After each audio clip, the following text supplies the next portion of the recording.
à tous, j'espère que vous allez bien. Nous voici pour la deuxième partie de notre aventure vénitienne pendant le carnaval de 2025. Aujourd'hui, on change de décor, on part à la découverte du musée Correr. Avec le billet combiné que l'on a acheté pour le Palais des Doges, cela vous donne également accès au musée Correr. Face à la basilique, il y a un immense bâtiment néoclassique qui cache l'un des secrets les mieux gardés de Venise. Tout commence au début du 19e siècle avec un homme un peu fou. Il s'appelle Teodoro Correr, né en 1750 dans une des plus anciennes familles de la Sérénissime. Pendant que la République s'effondre, que Napoléon arrive et que les Autrichiens prennent le relais, beaucoup de familles nobles vendent leurs trésors pour survivre. Mais pas Teodoro. Lui, il achète. Il achète tout. Tableaux, médailles, pièces anciennes, manuscrits, armes, cartes marines. Il transforme son palais en un véritable trésor.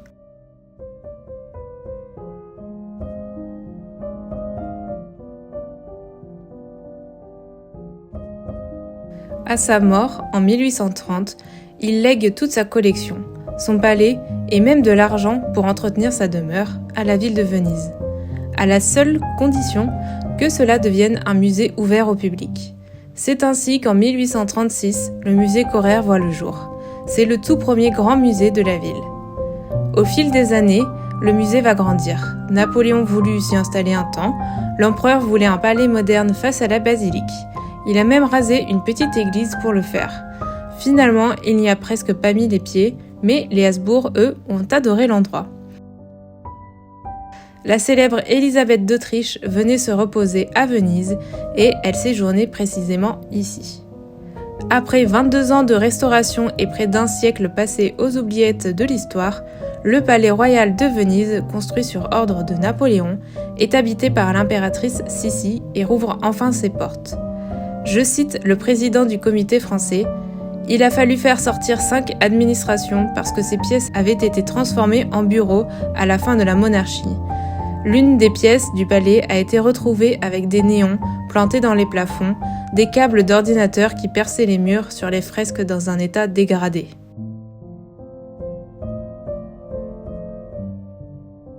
Le portrait dans cette pièce est la jeune impératrice d'Autriche, immortalisée à l'âge de 18 ans lors de son premier séjour à Venise par le portraitiste autrichien Anton Eisel, offert au musée en 2019.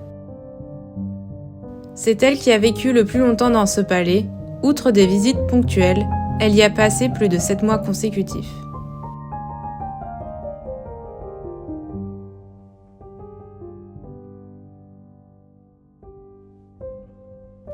Et après avoir fait la visite du Palais des Doges et du musée Correr le matin, on commençait à avoir vraiment faim. Nous nous sommes donc installés au restaurant du Grand Canal qui possède une vue tout simplement magnifique.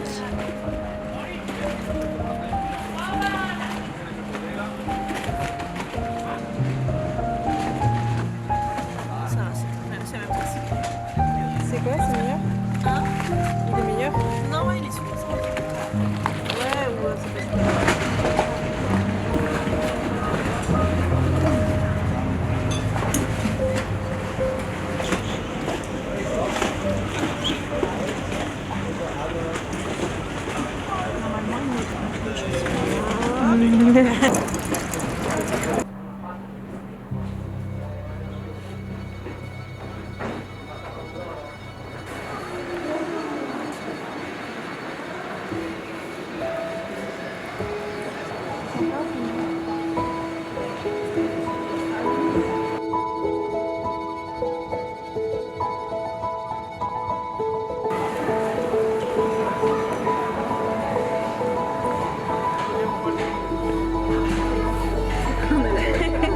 Ça a l'air bon tout ça. Il telefono, si ferma.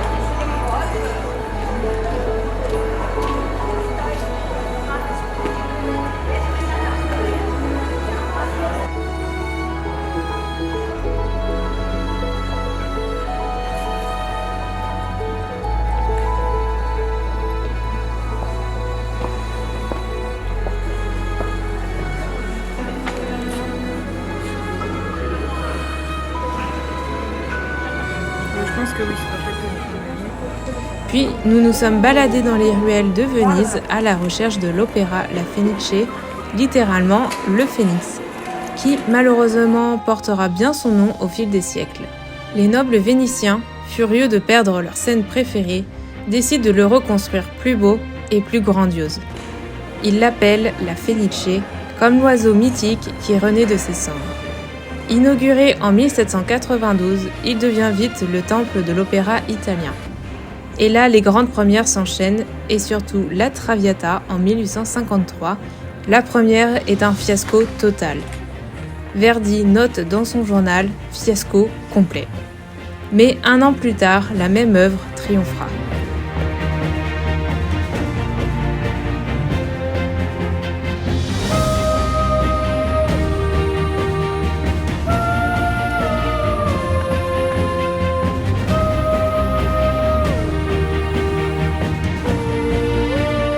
Mais le destin du phénix est fidèle à son nom. En 1836, un chauffage mal installé déclenche un incendie monstrueux. Le feu ravage tout pendant 3 jours et 3 nuits. Pourtant, en un an à peine, on le reconstruit comme il était. La salle retrouve son éclat néoclassique, ses dorures et ses velours rouges. Et puis arrive le drame du XXe siècle. Le 29 janvier 1996, pendant des travaux de restauration, un nouvel incendie, cette fois criminel, causé par 2 électriciens qui voulaient éviter une amende de retard. Mais Venise ne capitule pas. La promesse ? Reconstruire l'opéra exactement pareil avec des photos de l'époque.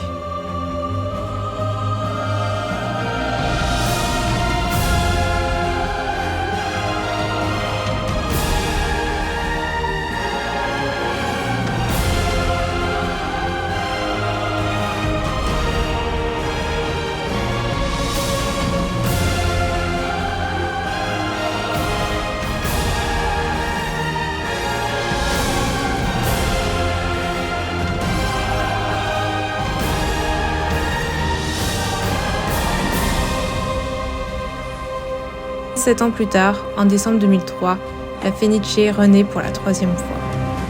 Aujourd'hui, quand on rentre ici, on a l'impression de voyager dans le temps.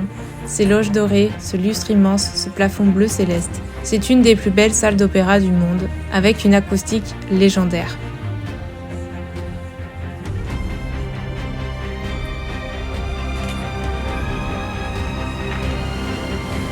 Nous avons continué notre balade, et au détour d'une rue, nous entendions des rires. Nous nous sommes rapprochés et nous sommes tombés sur un petit groupe de personnes costumées qui jouaient au jeu du ruban, ou aussi appelé jeu du béret, ou plus tristement connu comme le jeu du foulard. Les règles sont simples, il y a 2 équipes qui se placent en ligne face à face, chaque joueur a un numéro et une personne au milieu, le meneur de jeu. Le meneur annonce un chiffre et un joueur de chaque équipe portant ce numéro court à toute vitesse pour récupérer le ruban en premier. Celui qui l'attrape doit courir, ramener le ruban dans son camp sans se faire toucher par l'autre. Si l'autre le touche avant qu'il arrive, l'autre équipe marque un point. Si il ramène le ruban sans se faire toucher, son équipe marque un point.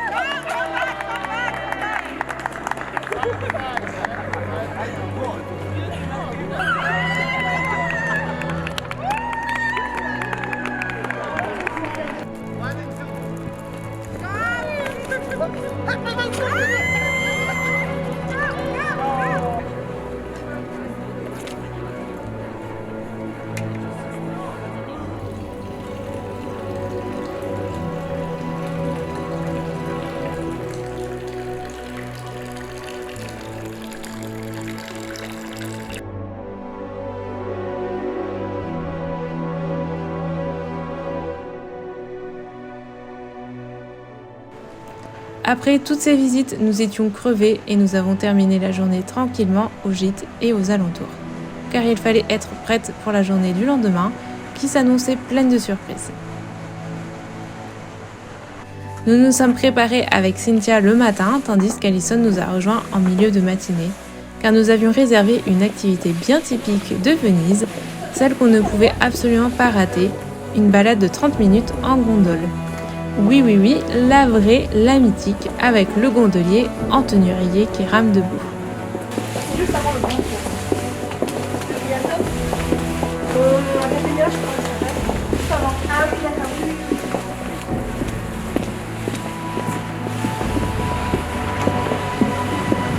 Oh mon dieu, j'ai trop peur.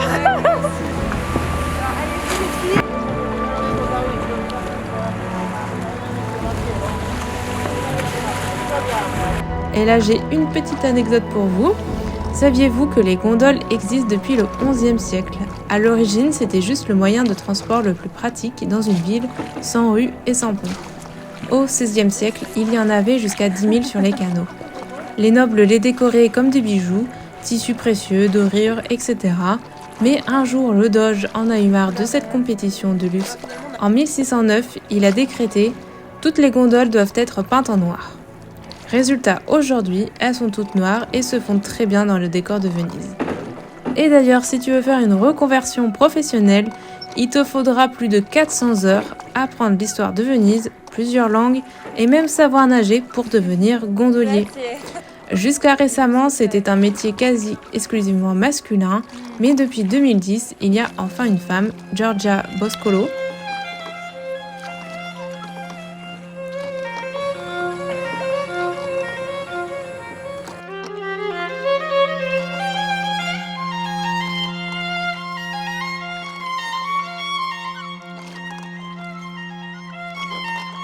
Hier, j'ai eu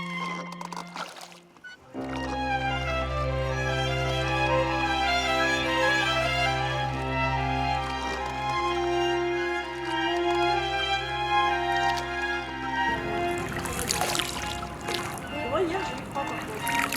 Et puis, il y avait l'écharpe, et puis là, ah, ok.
30 minutes, c'est court, mais en même temps, c'était si paisible. Et franchement, même si c'est un classique touristique, ça reste un must absolu. Si vous venez à Venise, offrez-vous ça au moins une fois, vous ne le regretterez pas. Bon, et une fois ce petit tour de gondole terminé, nous avions clairement la dalle. Donc, nous avons décidé de faire le deuxième must-have de Venise, manger au Café Florian, qui a été fondé en 1720. C'est le plus ancien café d'Italie, encore en activité et l'un des plus vieux d'Europe. Casanova y passait son temps à draguer, les prix sont terrifiants, mais que voulez-vous, il faut bien tout ça pour vivre Venise comme il se doit.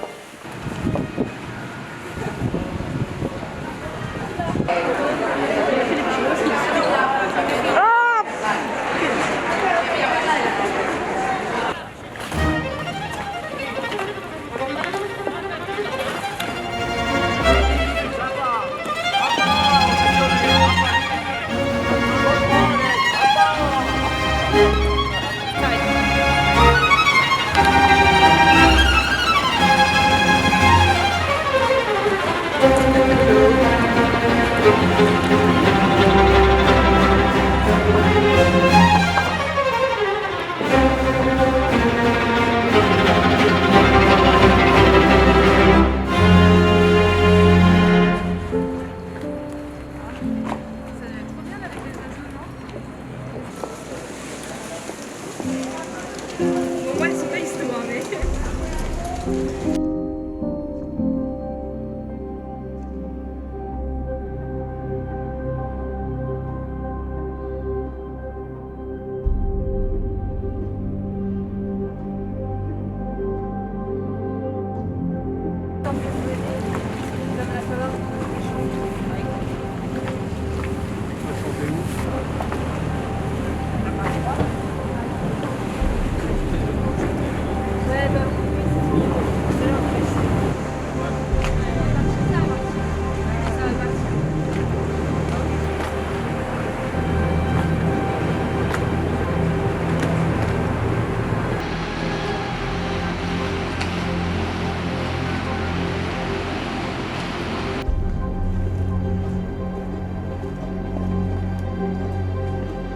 Et en parlant de soirée, l'heure tourne et nous avons pris la route vers le Grand Canal afin de participer à la soirée organisée chaque année par la Nuit Nera de Florence.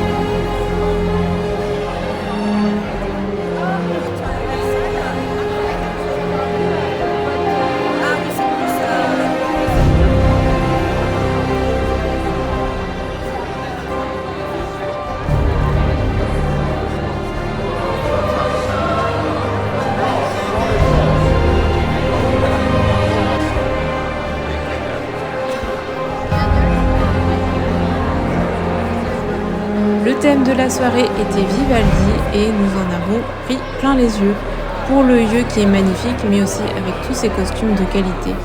J'en ai repéré quelques-uns en inspiration qui étaient complètement magnifiques.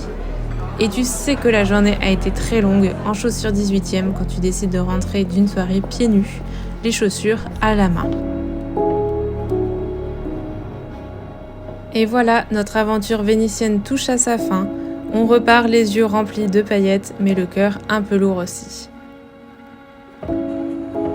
On monte dans le Vaporetto pour rejoindre l'aéroport et déjà Venise s'éloigne doucement.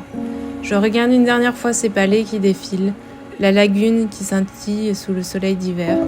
C'est comme si la Sérénissime nous disait « Bon, vous revenez vite, hein !»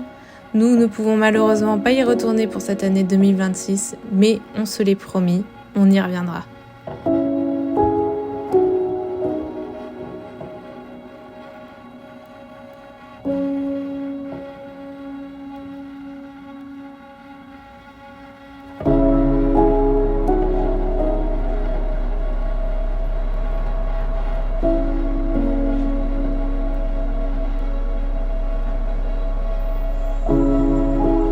Ce voyage, c'était plus qu'un séjour, c'était une parenthèse et un moment hors du temps.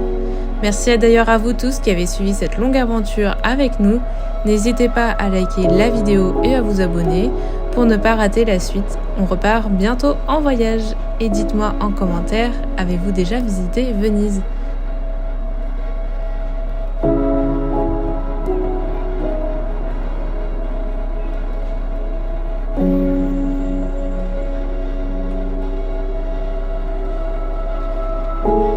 Et je vous dis de mon côté à très vite pour de nouvelles aventures dans le temps.